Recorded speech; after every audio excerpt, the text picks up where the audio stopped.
Mu gihe kwa 20 Munyonyo uko umwaka utashe isi yose ihimbaza umunsi mpuzamakungu wahariwe agateka k'umwana, hano mu Burundi wahimbajwe ku wa 19 Munyonyo kukivugo kivuga kiti ohera ubu twese hamwe duhagarike inzitizi zose zibangamira uburenganzira bw'abana. Augustin Twagirayezu umuyobozi mukuru w'ishirahamwe Asoplod yamenyesheje ko mu Burundi hakiriho aho agateka k'abana gahungabana cane ako mwigeme.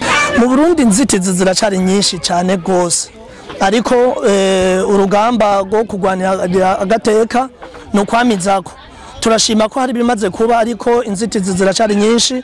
Nk'akarorero hariho imiryango myinshi itagifata agateka k'umwana w'umukobwa ko kangana na k'umwana w'umuhungu, aho twakuze tubibona kandi n'ubu dufise abo tukibibona ko umuvyeyi akabona yuko umwana wiwe w'umuhungu akwiye kuja kugira sport, akwiye kuja gukina basket, gukina football, kugira natation, ariko umwana w'umukobwa ari uwo kuguma muhira agateka, ari uwo kuguma muhira agakora ibikorwa vyo mu nzu, ari akarago kabaraye, kuko haracibonekeza abana batandikwa mu bitabo vy'amavuko, kandi ubwo ari uburenganzira bwa mbere umwana abwirizwa kuba afise kuva akivuka.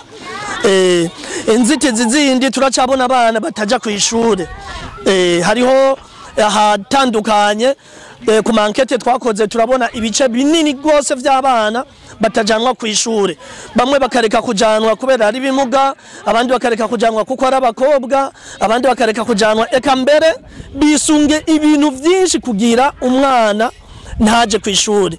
Abariho abataronka ico twokwita ubuvuzi, hariho abataronka uburenganzira bwo kwivuza, umwana akagwara akaremba ntaronke umutwara kwa muganga kugira amuvuzi. Izo zose ni inzitizi zituma bikiboneka neza yuko agateka k'umwana muri Afrika eka mbere kw'isi yose katariko katifashe neza ku rugero twakipfuzako.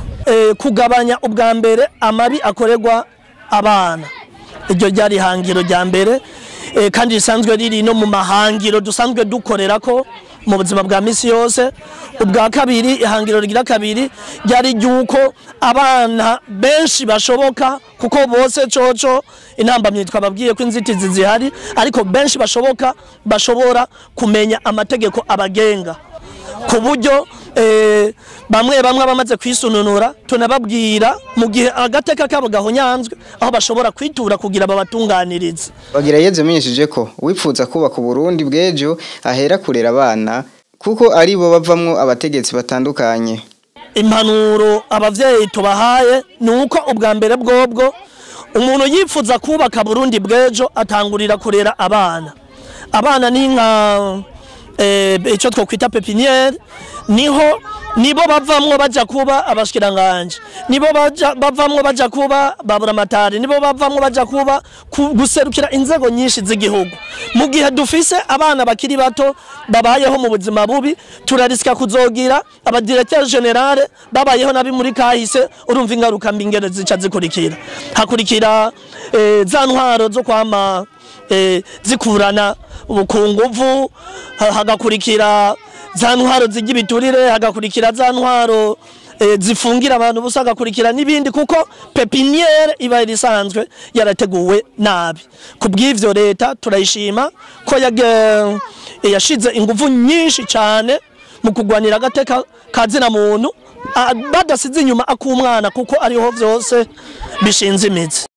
Bamwe mu bitavye muri ivyo birori vyari bigizwe n'udukino dutandukanye harimo n'umupira w'amaguru ku bana bagaragaje uko biyumva. Abigeme kenshi basha kubakubira ntibagende ku mashure, bakabazingirira muhira ko bakwiye gukora udukorwa two muhira, umva ntibemerewe ko boja habona, umva nabo guhohotera nabo ntibaje imbere ngo batere imbere. Byakiriye neza cyane ko twaharonke impanuro nyiza cyane ko tudakwiye gukumira umwigeme, ko nawene afise ijambo n'ubwene gihugu nyene bwisanzuye, ko nawene ari umwana nk'uwundi, ko nawene ashoboye. Nagakuye inyigisho nziza zo kuba abavyeyi, zo kugenda ku ishure, zo gukinana n'abandi bana. Inyigisho nakuyemo nuko abana b'abakobwa baza baraja ku ishuri, kandi abana b'abakobwa tuza turabakengera cyane, kuko nico kimwe n'abandi. Tumenyeshe ko shirahamwe Asoplod risanzwe riko rirarangurira ibikorwa byayo i Bujumbura ariko n'izindi ntara bakaba batazibagiye ko naho nyene hasanzwe hariho ukutubahirizwa ko gateka k'abana.